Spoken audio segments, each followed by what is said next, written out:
अस्सलाम वालेकुम। मेरा नाम यशफा उमर है और मैं 8th क्लास में पढ़ती हूँ। आज का मेरा उन्वान है हज़रत उमर फारूक की शहादत। आज मैं आपको हज़रत उमर बिन खत्ताब के बारे में चंद बातें बताऊंगी। आप इस्लाम के दूसरे खलीफा थे और अशरा मुबशरा में से हैं। आपने 6 नबी को इस्लाम कबूल किया और आपके इस्लाम कबूल करने से मुसलमान खुलकर काबा में नमाज पढ़ने लगे। इसीलिए नबी पाक सल्लल्लाहु अलैहि वसल्लम ने आपको फरूक का लक़ब दिया, यानी हक और बातिल में फर्क करने वाला।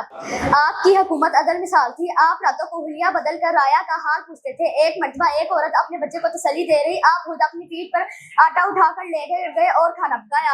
आपके दौर में 22 लाख मनवा मील तक इस्लामी हुकूमत फैली। मिस्र, शाम, इराक, ईरान फतह हुई, लेकिन आपकी जिंदगी सादगी की थी। आपके कुत्ते पर 14 पैबंद लगे हुए थे।